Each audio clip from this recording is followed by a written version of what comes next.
கர்த்தருடைய பரிசுத்த நாமத்திற்கு மகிமை உண்டாவதாக. லேவியராகமம் 26:11. உங்கள் நடுவில் என் வாசஸ்தலத்தை ஸ்தாபிப்பேன், என் ஆத்துமா உங்களை அரோசிப்பதில்லை.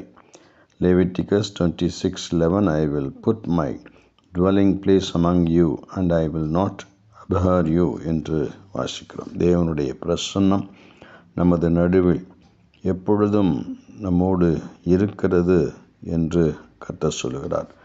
நான் உங்கள் நடுவிலே என்னுடைய ஸ்தலத்தை, வாசஸ்தலத்தை தங்குகின்ற இடமாக நான் ஸ்தாபிப்பேன் என்று ஆண்டவர் சொல்லுகிற பொழுது, ஆண்டவர் நம்மோடு இருக்கிறார் என்கின்ற ஒரு மேன்மையான ஒரு அனுபவம், ஒரு தைரியம் நமக்குள்ளே கடந்து வருகிறதை பார்க்கிறோம்.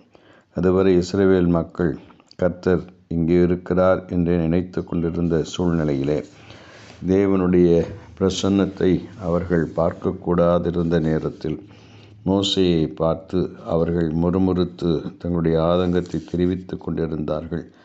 இப்பொழுது தேவன், உங்களோடு கூட நான் வாசம் செய்கிறேன், உங்களை என்னுடைய ஆத்துமா வெறுக்கிறதில்லை என்று சொல்லி தம்முடைய ஜனங்களை தேற்றி அவர்களை உற்சாகப்படுத்துகிறதோடு மட்டுமல்லாமல் அவர்களுக்குள்ளே ஒரு புதிய நம்பிக்கையை கொடுக்கிறதை நாம் வாசிக்கிறோம்.